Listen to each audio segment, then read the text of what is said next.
Good morning and welcome to pre-market report for 2nd August 2022. Now, before we dwell into the pre-market video, I'd like to remind everyone that they can subscribe to the market services, in which you'll receive the daily guidance for index trading, plus you'll basically be getting the quantity indicators and the guidance on any stock I'm entering also in the coming future. So if you'd like that, then just WhatsApp the number shown in the description box below.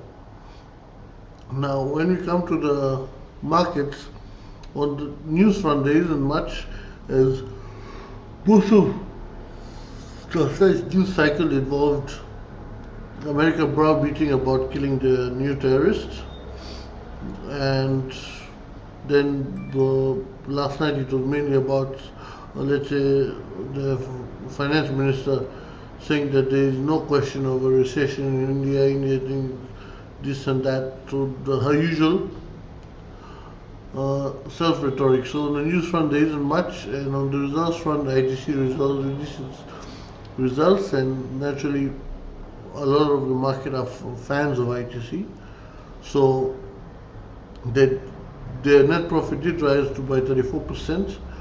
However, I don't think the stock will be able to go much more right now, as it's overextended, and basically, if I'm not mistaken, because I'm holding it as of now, it's around 309, 310. So I believe maximum it will go is about 320, after which it will have to have a pullback on the downside. And now when we look at the global indexes, we see that the Nasdaq has faltered at the resistance level, which I said it won't be able to cross easily, and that's exactly what has happened.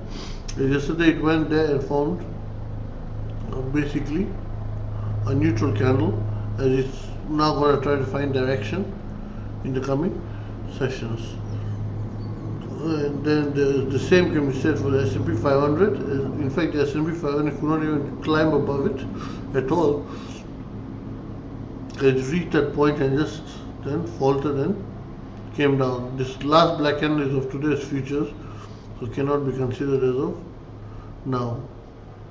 So the same can be said for Dow Jones, as basically it has faltered at that resistance level. Only the Dow Jones is above it, basically by a close, but it's within the zone.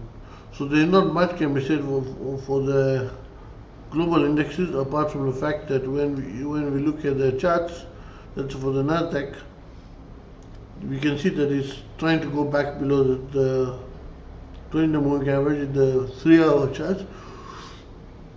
So it will be important for their indexes to hold that zone. If it does not hold that zone, then they will come back and test my former counter resistance level, which will be now new support at this zone. All are following the exact same pattern, identical, as you can basically see that number one is the 20-day moving average here, and then there's also a simple candle support within this zone. So if it breaks let's say, if we take the S&P 500, 4080 candle support, and with the 20-day moving average getting broken, then that will open it to come to the quant support, former resistance, which was former resistance. So basically that is on the global front. Now when we come to our local indexes, now the local index front, basically yesterday I shared on Twitter that I had given client 17,410 as the resistance on the upside.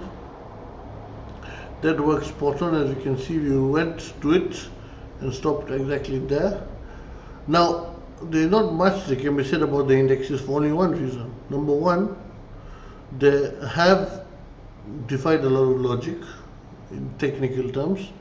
I say that as basically it has gapped up above the 200-day moving average, and post that it has had another gap up yesterday.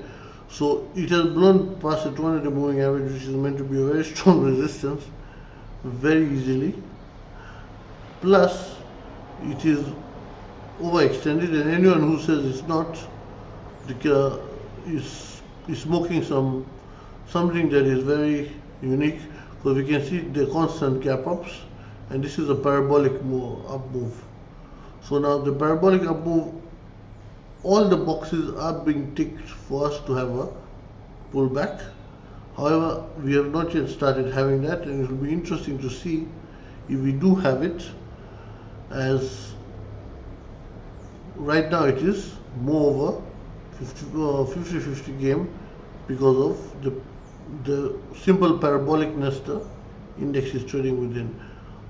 As I have been sharing, I am holding CE cells, as according to me this parabolic move will have to come to a culmination, and in fact for today's market, the levels which I have given the clients, basically the maximum I believe that now the index can go till even with a parabolic move. If it goes beyond this resistance which I have given today to them, then it is opening a new can of worms, which will be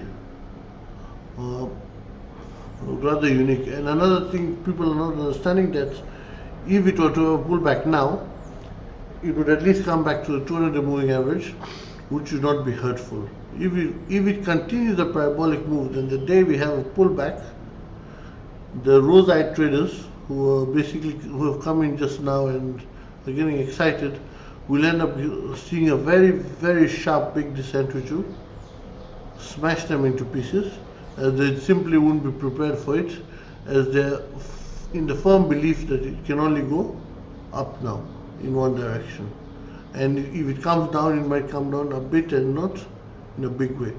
So right now I'm looking for a pullback, and that's why I'm holding the C cells, and I'm going to hold them until expiry, and I'm looking for a pullback which will result, there are certain core support zones which naturally I'm targeting, but the overall target for the pullback will be back to the 200 moving average in both the indexes.